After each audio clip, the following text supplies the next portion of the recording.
Assalamualaikum warahmatullahi wabarakatuh.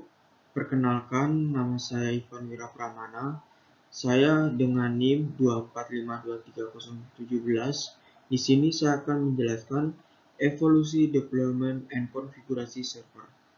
Nah, di sini kalau kita lihat perkembangan dunia server dan deployment aplikasi, sebenarnya semuanya berubah karena kebutuhan kita yang semakin besar. Dulu, kebutuhan masih kecil, jadi cara manual pun gak jadi masalah. Tapi makin lama, makin banyak aplikasi, makin besar skala pengguna, dan makin rumit arsitekturnya. Akhirnya, cara kerjanya pun ikut berevolusi. Kita masuk ke tahap awal, yaitu zaman awal server fisik. Awalnya orang pakai server fisik, aplikasi langsung dijalankan di server itu. Semua dependensi diinstal manual, environment konfigurasi satu-satu. Kalau ada 3 server, ya tinggal ulang 3 kali. Kalau mau update, ya ke server satu-satu. Kalau ada error, kadang karena perbedaan konfigurasi antar server. Intinya ribet dan tidak konsisten.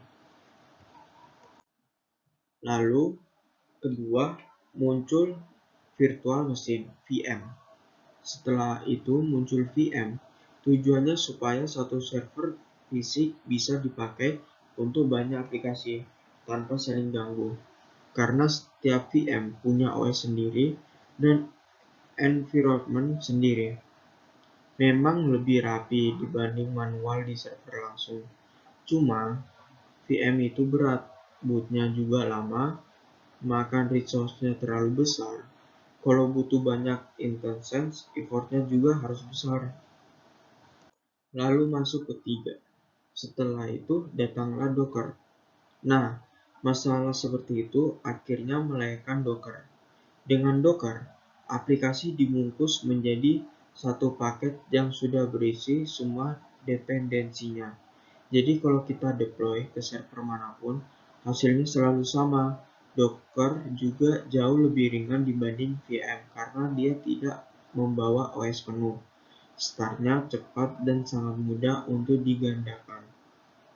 Selanjutnya, yang keempat, tapi kontainer saja tidak cukup. Begitu banyak aplikasi pindah ke kontainer, muncul masalah baru. Kontainer bisa berjumlah ratusan, bahkan ribuan sekalipun. Kalau mati, siapa yang bangunin? Kalau traffic naik, siapa yang nambah intens? Kalau server satu penuh harus pindah ke server lain, siapa yang akan urus?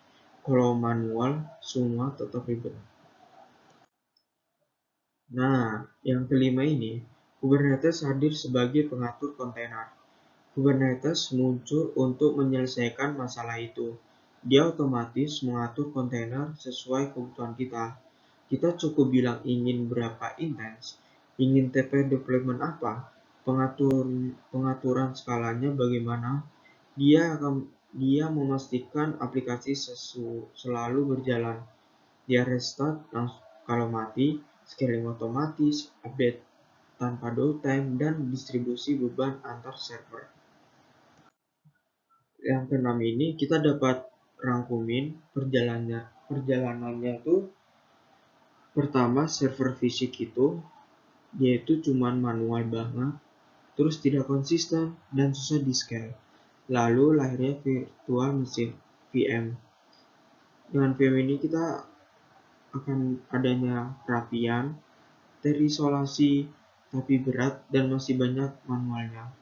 Dan selanjutnya lahirlah Docker.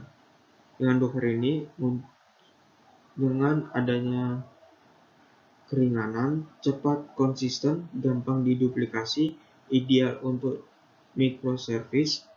Dengan selanjutnya adanya Kubernetes.